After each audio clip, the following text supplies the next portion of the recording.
1989. Known as the gateway to the Rockies, Denver is the starting point for journeys all over the U.S. 1,300 planes take off from here every day, carrying over 75,000 passengers. It's the peak of the summer season, and Stapleton is packed with vacationers and business travelers.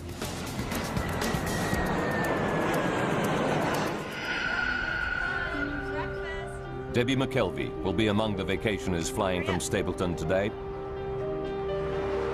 She's taking her children, Devon, age 6, and her son Ryan, who's 7, to a family reunion back in her home state of Pennsylvania.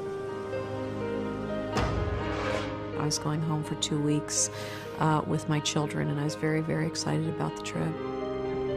Debbie is taking advantage of United Airlines Children's Day promotion.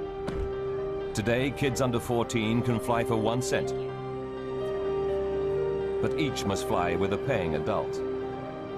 Debbie pairs up with a tennis club girlfriend, Ruth Ness, so she can sit with one of the kids. It was nice having Ruth with me because she entertained one child while I was entertaining the other child. 1:15 p.m. Debbie, Ruth, and the kids wait to board flight UA 232 to Philadelphia via Chicago.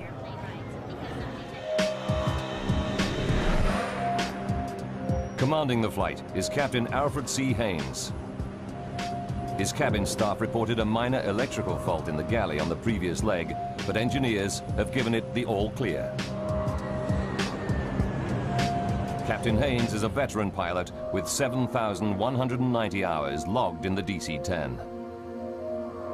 The passengers will be in safe hands today. The DC-10 is a great airplane to fly. I think it was termed an old man's airplane because it's so simple to fly. At this time, in the late 1980s, there are over 400 DC-10s in service. But it's a plane with a troubled history. Windsor, Ontario, 1972. A cargo door blows out on a year-old DC-10, causing severe decompression. The pilots managed to land the plane safely. 2 years later, a door comes off a Turkish Airlines DC-10 flying out of Paris. This time, the violent decompression tears the plane apart in midair. All 346 people on board die. McDonnell Douglas finds the fault and fixes it. But the reputation of the DC-10 never fully recovers. The DC-10 making flight 232 today is in its 17th year of service and has flown over 43,000 hours. So far, without incident. Today should be no different. Jerry Schemmel is Deputy Commissioner of the Continental Basketball Association and a frequent flyer. I was never a nervous flyer. I always kind of enjoyed flying. I took my first flight at age 18. I always enjoyed it.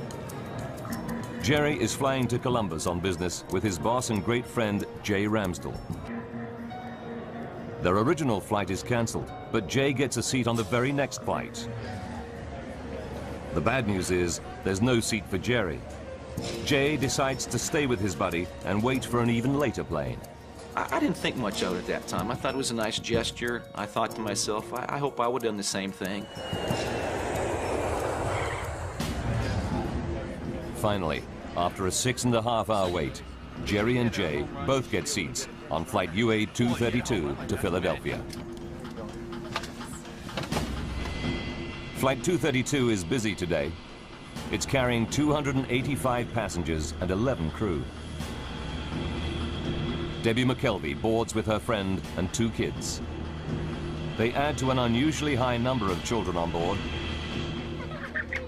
52 in total, thanks to the Children's Day deal. For senior flight attendant Jan Brown Law, lots of children on board means a busy flight ahead. After a 4-day trip, Jan is excited to be heading home to Chicago. I just remember feeling just the energy of this last leg and getting all pumped up to do the service. Captain Haynes co-pilot Bill Records and flight engineer Dudley Dvorak run through their pre-flight checks. They taxi out to the runway and await the takeoff clearance. At 2:09 p.m., the three-engine jet flies out of Denver. The morning we left Denver, it was clear skies, beautiful day, nice smooth air, comfortable flight, just a routine flight. Debbie McKelvey sits with her son Ryan while her friend Ruth is one row behind, looking after her daughter Devon. At 3:16 p.m., they're finishing their meal.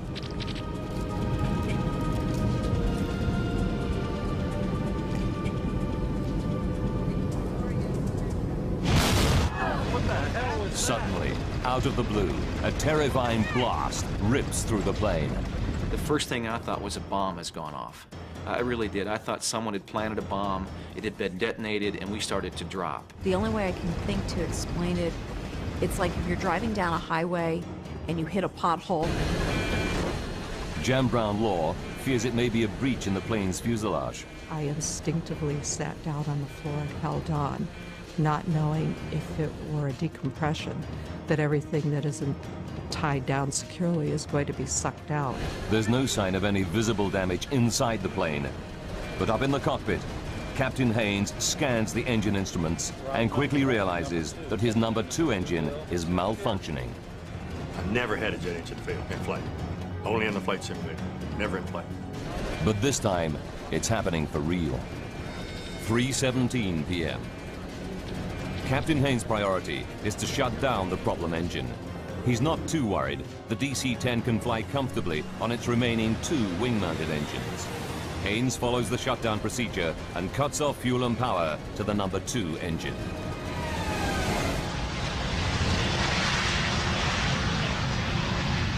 The problem engine is off. But now flight engineer Dudley Dvorak spots something else wrong. Al, we've lost all hydraulic quantity. His instruments tell him that all 3 of the plane's hydraulic systems are empty. He cannot believe his eyes. The hydraulic systems operate the plane's flaps, ailerons, rudder, and elevator. Without these controls, the pilots won't be able to steer the plane or take it up or down. But the instruments are right. Al, can you help me out with this? Co-pilot Bill Records is horrified to find his flight controls are no longer responding. The plane starts to bank steeply to the right, and he's powerless to stop it. That's when we realized we were in a world of hurt, that something was drastically wrong. Now Captain Haynes tries the flight controls, but he cannot get the DC-10 back into level flight either. The plane is now trying to roll over, a terrifying prospect. We have nothing to turn the airplane, nothing to control the pitch of the aircraft. Nothing. Fly the aircraft. It's every pilot's nightmare. Flight 232 is at 11,000 meters and out of control. If its left wing continues to lift, the plane will flip over and tumble to its doom.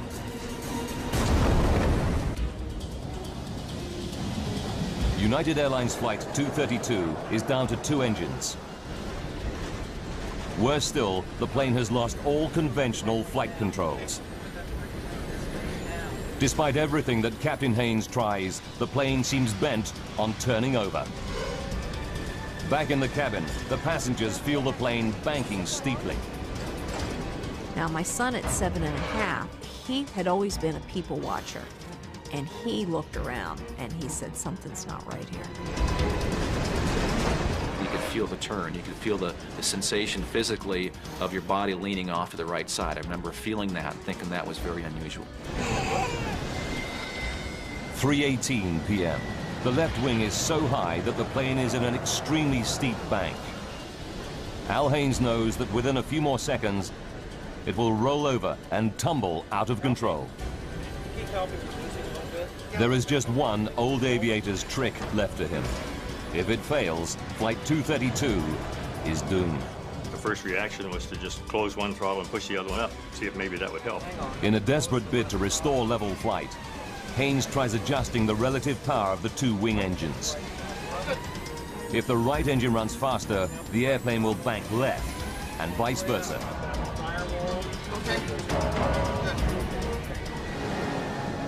It works.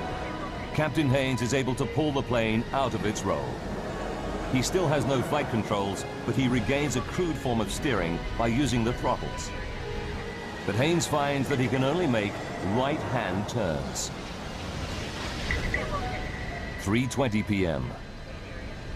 Co-pilot Bill Records radios Minneapolis Air Route Traffic Control Center. 232 heavy. We've shut down engine. He reports the loss of flight controls and requests a flight path to the nearest airport.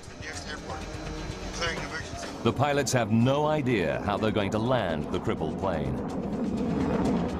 Ladies and gentlemen, this is the captain. We've shut down the number 2 engine. Now Captain Haynes tells passengers that one engine has failed, but he doesn't mention the loss of flight controls. Chicago, but we may be just a Not all the passengers find his words reassuring. You could just feel a tenseness in the flight attendants. And that's when you kind of felt there's something not right here. Captain Haynes knows that time is running out. UA-232 is dropping at around 250 meters per minute.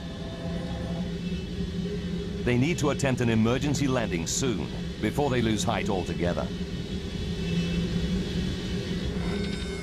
3:22. Air traffic control informs the flight crew that their nearest runway is at Sioux Gateway. This is a small regional airport near the sleepy town of Sioux City, Iowa. 3:25 p.m. A quiet afternoon in a Sioux City fire station is about to get a whole lot busier. When Fire Chief Robert Hamilton hears an alert called in, he suspects something big. I've been in this business a long time, and you can kind of tell. You have almost a sixth sense, I guess. Within minutes, the fire chief's hunch is proved correct. UA-232 is heading right for his city. 9 fire trucks race out to their emergency positions on one of the runways.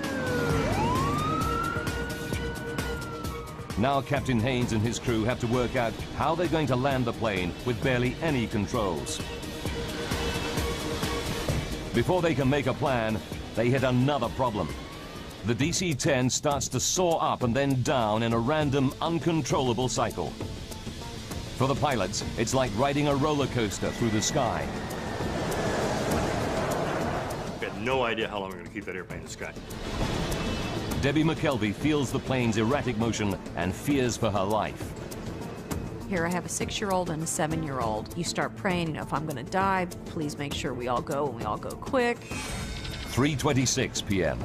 Captain Haynes calls his senior flight attendant up to the cockpit. When I opened that door, the whole atmosphere hit me.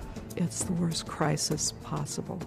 The captain tells Jan to prepare the cabin for an emergency landing.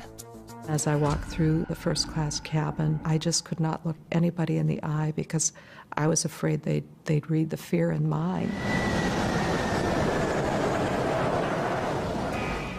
Denny Fitch is a DC-10 training pilot flying home from an instructor session.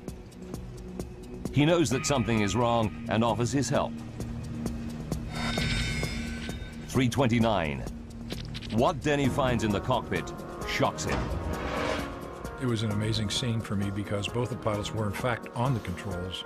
Both of them, their tendons in their forearms were raised from effort. Their knuckles were white from grip. As an expert training pilot, Denny Fitch is ready for any emergency, but he's never seen anything like this before. I was dumbfounded because it was unheard of. As a matter of fact, there was no procedure for it, having no hydraulics. The first thought that came to my mind, to be honest, was that I was going to die that afternoon. Ladies and gentlemen, Captain Haynes now tells his passengers the plane is damaged and they'll be making an emergency landing in Sioux City. This landing's a little different than you're used to. 296 people could lose their lives. Getting this airplane down without crashing will be the ultimate test of pilot skill. Denny offers to help out any way he can. I said, "Captain, would you want me to do your throttles?" And he responded, "Yes, do that." Denny takes over on the throttles, the only controls still functioning. They allow him some degree of steering, but the plane is still only able to make right-hand turns.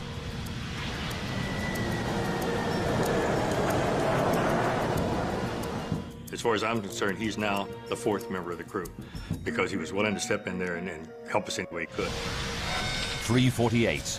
The DC-10 is now 12 minutes from Sioux City Airport, and they're running out of altitude. It's time for the pilots to face an almost unthinkable prospect. In a few minutes, they must attempt to land a 165-ton jet without proper flight controls. The lives of 285 passengers are in their hands.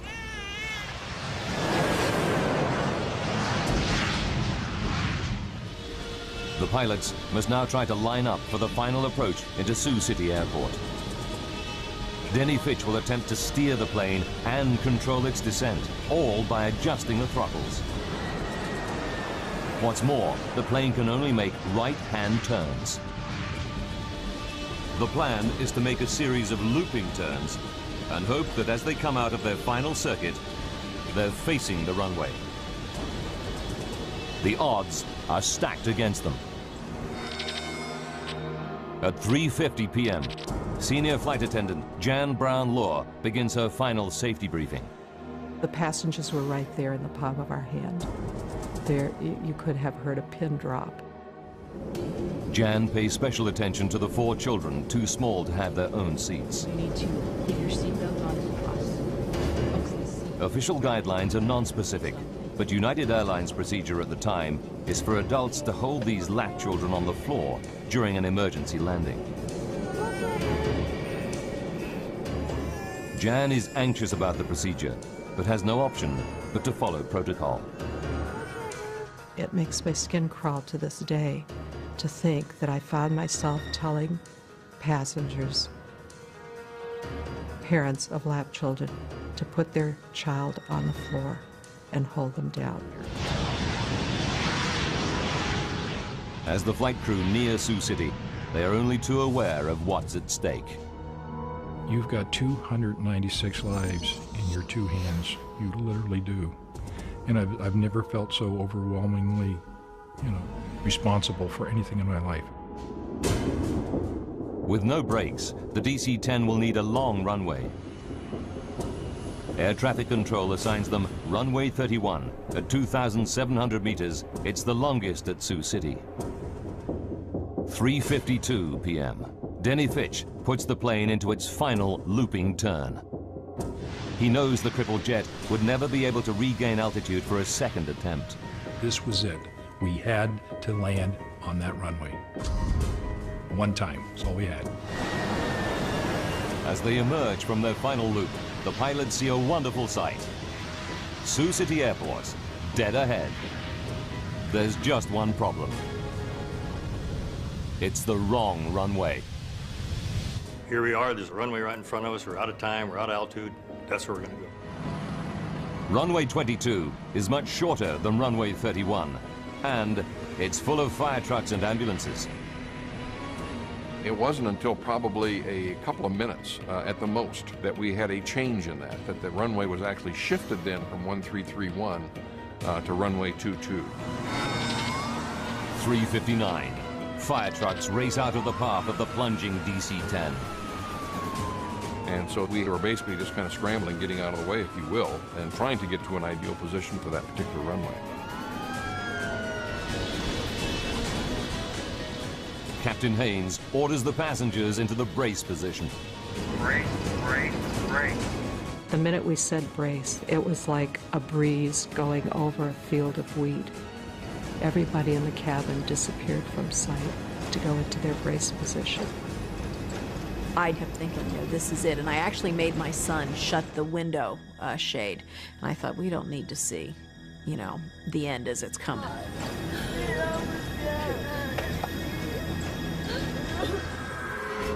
As the pilots desperately try to line up the airplane with the runway, they realize they're still coming in at 400 kilometers per hour, around 150 kilometers per hour faster than normal. But with no control of the flaps, they cannot slow the descent. The alarm sounds from the ground proximity warning system. They're descending too rapidly. The plane is plunging at 560 meters per minute, over 6 times the normal rate.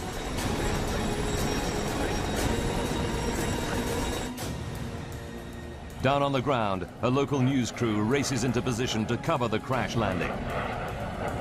Not gonna be pretty. 4 p.m. Just seconds from landing, the nose and right wing drop. If they come in at this angle, the plane could break apart. And I shoved both the throttles to maximum power, hoping that would result in the nose being pulled up. Denny Fitch desperately struggles to bring the nose back up, but it's too late. The engines don't respond in time. 4 p.m. and 16 seconds.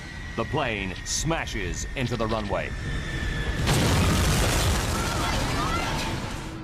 It just felt like we dropped out of the sky and hit the ground. It wasn't like it was an emergency landing. It was a crash. I could hear all the screeching metal and noises that you've never heard before and you hope you'll never hear again. The right landing gear and wing shear off, spilling fuel and sparking a fire.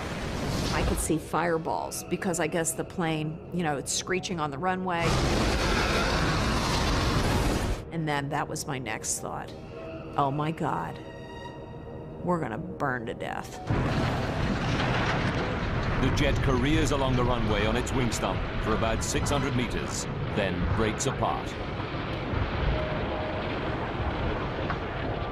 The cockpit had snapped off like a pencil tip, and we became a tumbling 200-mile-an-hour piece of wreckage. The main section of the fuselage skids further down the runway, rolls over on its back, and comes to a halt at the side of the airfield.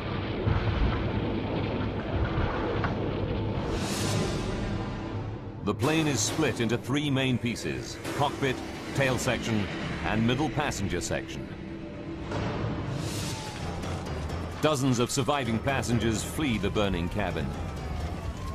Fire trucks and ambulances race to help them. Emergency workers arrive to an horrific scene of dead and injured passengers.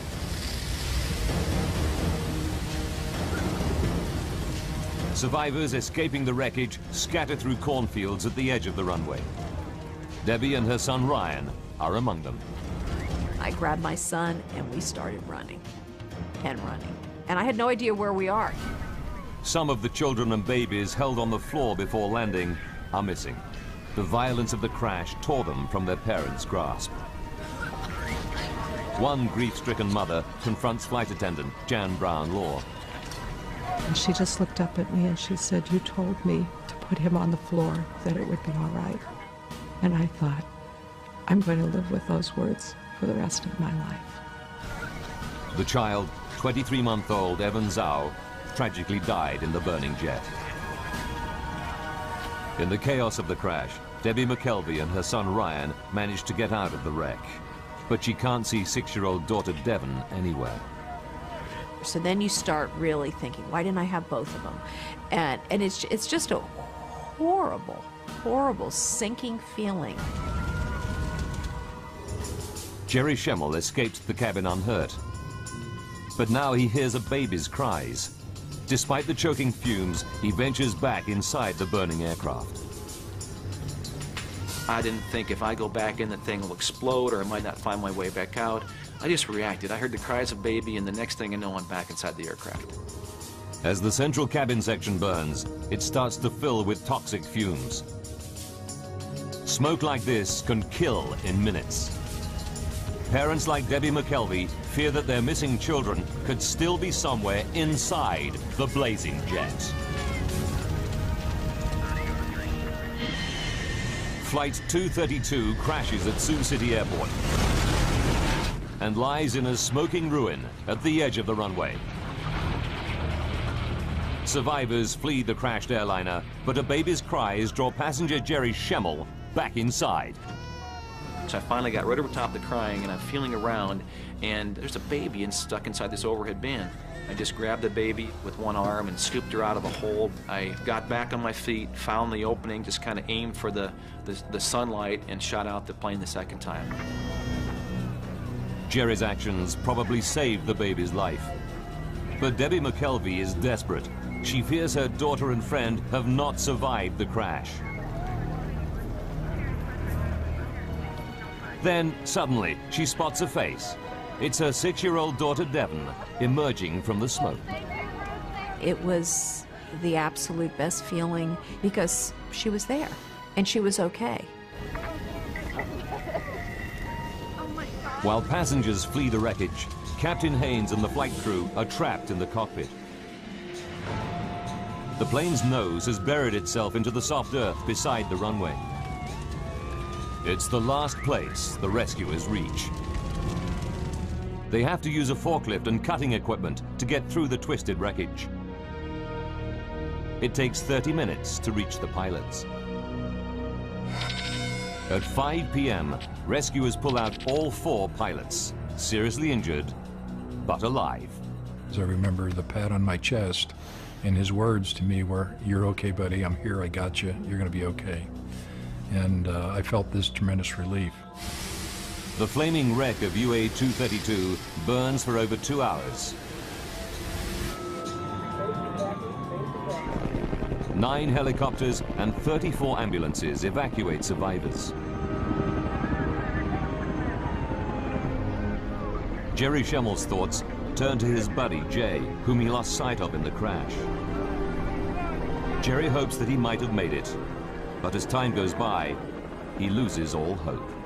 I had a pretty good hunch 8 hours after the crash, when he didn't show up anywhere, that he wasn't a survivor.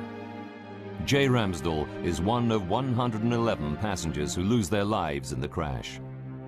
1 flight attendant is also killed. 11 children are among the dead. Remarkably, 184 people survived the Sioux City crash. But for the pilots of Flight 232, any number of deaths is a tragedy. Training pilot Denny Fitch learns how many died when his wife visits him in hospital.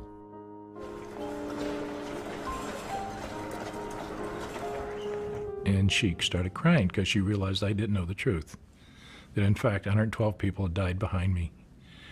And I saw her cry. I had my answer. And I cried every waking moment for the next 3 days. I just couldn't stop crying.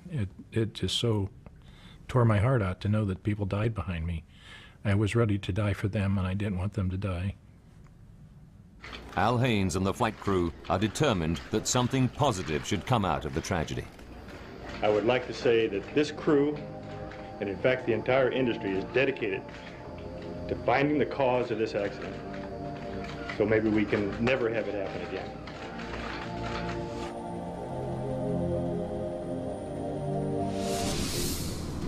The National Transportation Safety Board, or NTSB, dispatches an investigation team to Sioux City. With 427 DC-10s still in service all around the world, they need to find out what happened to the plane, and quickly. Frank Hildrup leads the team, analyzing the aircraft structure. There's a lot of apprehension and anxiety, of course, that we always go into these things with, and I was fairly new at the time. I had not been with the agency but for about 9 months. Hildrup and the NTSB team arrive in Iowa 9 hours after the crash and get straight down to work. The investigators' first priority is to try to recover every piece of the wreckage so that they can reassemble the aircraft. It's a mammoth task. It was such an immense accident scene that we just knew we had a long investigation ahead of ourselves. The crash scatters thousands of fragments of debris over a distance of 1 kilometer. Emergency services and the National Guard mobilize hundreds of personnel. They scour every square meter of land around the runway. The tiniest component might tell them what triggered the crash. As investigator Jim Wildey knows only too well. If you want to understand how the airplane came apart, if you want to understand the interrelationships of various pieces, it is very useful sometimes to put the structure back together. Investigators interview the 4 pilots to explore the bizarre loss of controls they reported during the flight. Now we've lost all hydraulic pressure.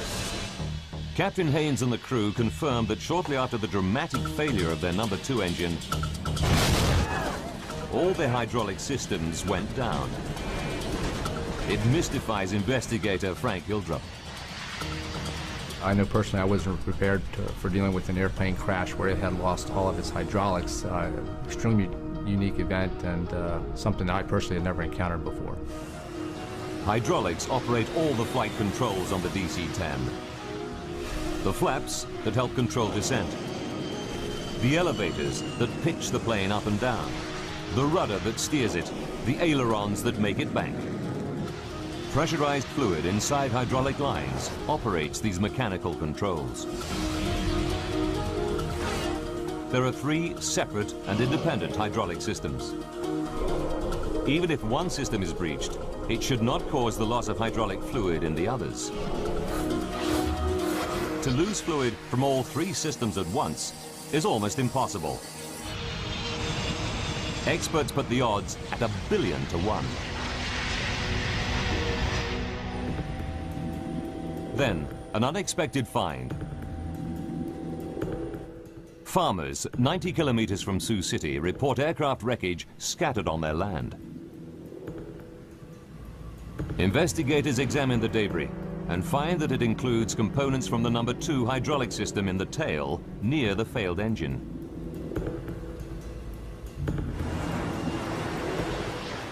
The team can calculate from the plane's flight path exactly when these parts fell. They discover it happened at 3:16 p.m., the same moment as the loud bang and the engine failure. What was that? Everything points to a catastrophic event inside the engine, which then damages the hydraulic systems.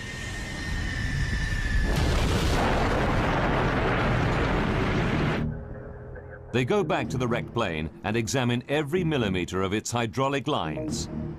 It's a painstaking process, but it pays off.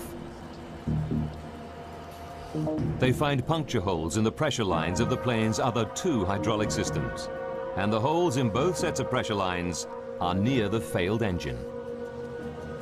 We determined that all the 3 hydraulic systems had been breached, and that's why the hydraulic fluid was lost, and they lost the ability to really control the airplane.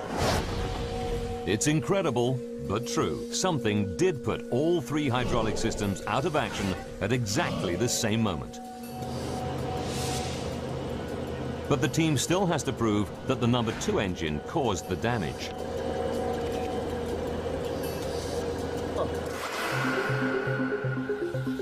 They inspect the puncture holes with a scanning electron microscope and find minute traces of titanium. Titanium is used for critical airplane parts because it's tough, yet very light. On the DC-10, the only titanium anywhere near the tail section is inside the number 2 engine.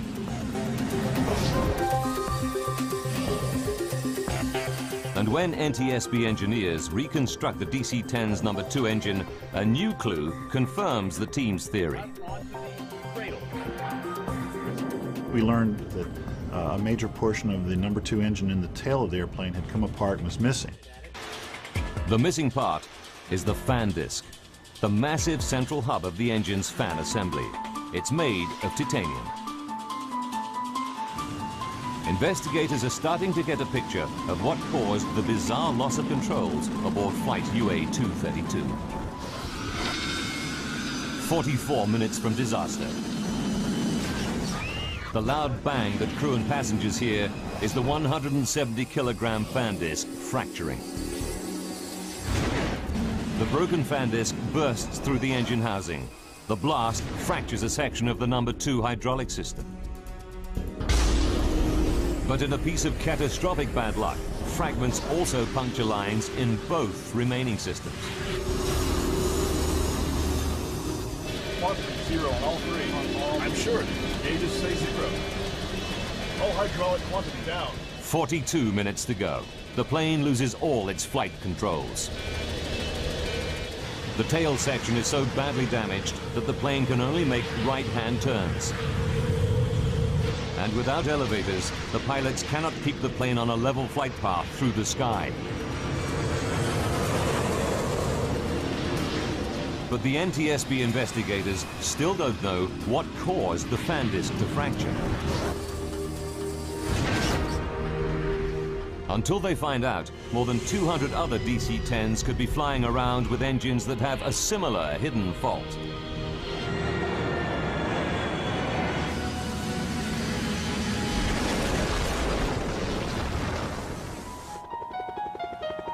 They must locate and examine the missing pieces of fan disc.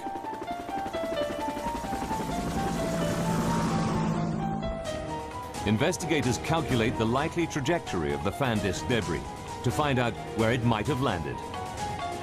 They narrow it down to a tract of Iowa corn belt 36 square kilometers in size.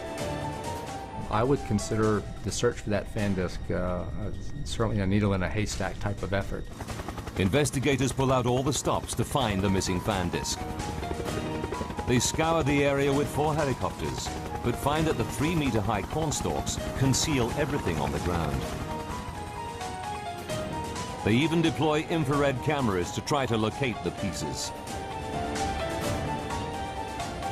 But after weeks of searching, they draw a blank.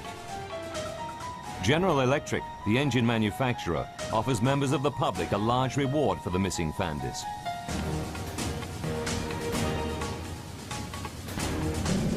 But there's still no sign of it. 2 months go by, and harvest time comes around. Janice and Dale Sorensen have a 180-hectare farm right in the middle of the search area. Tuesday, October 10th, 1989, and Janice Sorensen is out bringing in the corn. As I was combining, I felt a little resistance on the front of the combine, and I backed it up and then put it in neutral and got out and looked, and I knew immediately that this was the piece they were looking for. It's a massive chunk of debris, half buried in the earth. Teams from General Electric and the NTSB race to the Sorensen farm.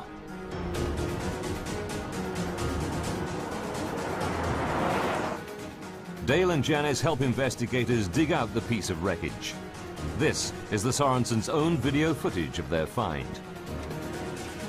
I had a little shovel long, and I went and got the tractor with a loader and put a chain around it, hoisted it up, and then we took it down to the turkey shed, which was not very far away, and we had hot water there, so we washed it off, so it was spick and span. Investigators quickly confirm that the debris is a major chunk of the missing fan disc from flight UA-232. Then they find another piece nearby. Together, the 2 parts complete the entire missing fan disc. Janice Sorensen learns that her find could hold the key to the disaster. I was very emotional about it. I had some tears. It was a combination of excitement of finding the piece and of the tears for those who'd lost their lives. One more. Janice and her husband Dale collect General Electric's $120,000 reward. They give over half the money to charity. The NTSB can now begin the next phase of their investigation. They fly the fractured fan disc to the labs of the engine manufacturer General Electric to find out what could break apart such a robust metal component. Jim Wildy, a metallurgist by training, examines the fan disc, starting with the main fracture line where it broke apart. He spots something branching off it, a fatigue crack 13 millimeters long. It's rare to find metal fatigue in a fan disc. These components are specifically designed to withstand the enormous rotational forces within the engine.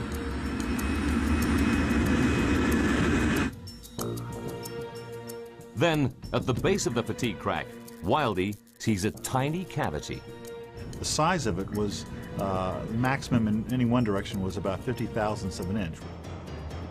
As he scans the cavity more closely, he sees that the metal around it looks discolored. He takes a sample from this suspect area for testing.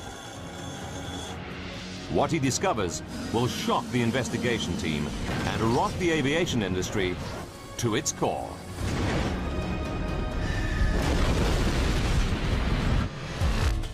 Investigator Jim Wildey examines a tiny cavity in the fractured fan disc from flight UA-232. What he finds stuns him. Around the cavity, there is an impurity in the titanium alloy.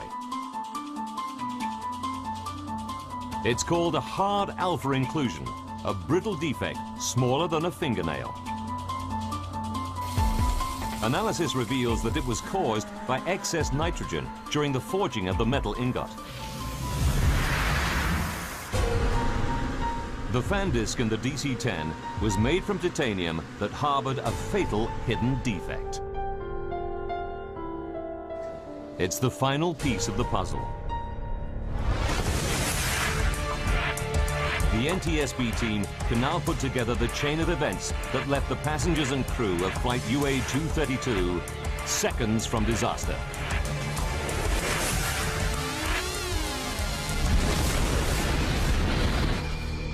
As the DC-10's fan disc rotates at 3,800 RPM, the huge stresses initiate a minute crack in the defect. With every flight, it grows fractionally bigger. July 19th, 1989, 44 minutes from disaster. The fan disc has been in service for 15,503 flights over 17 years. The crack reaches 13 millimeters in length.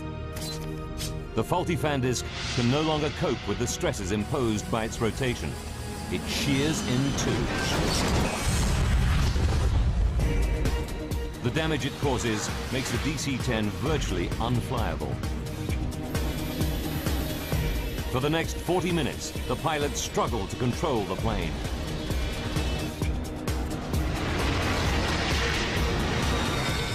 Five minutes to go. Flight 232 comes out of its final turn into Sioux City. 20 seconds. As the plane comes into land, the right wing drops.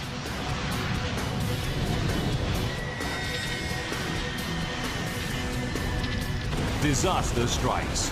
The right wingtip hits the ground, and the DC-10 careers down the runway.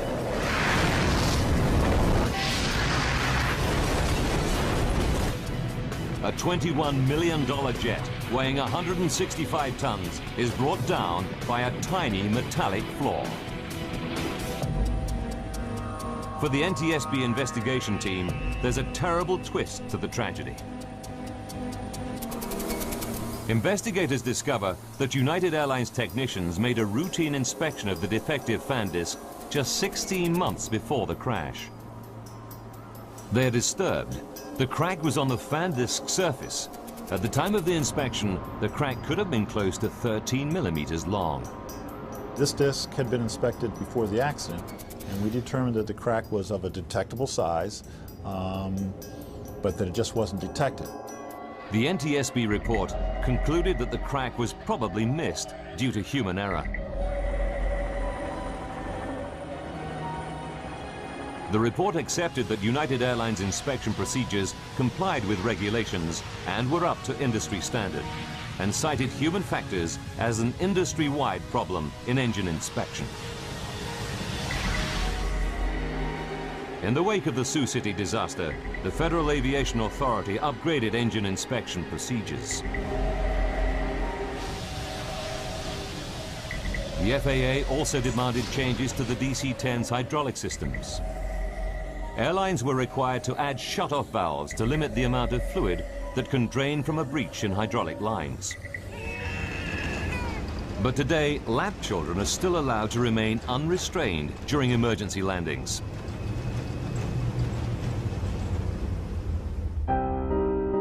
Ever since the crash, Jan Brown Law has campaigned for all children to have allocated seats and safety restraints on airplanes.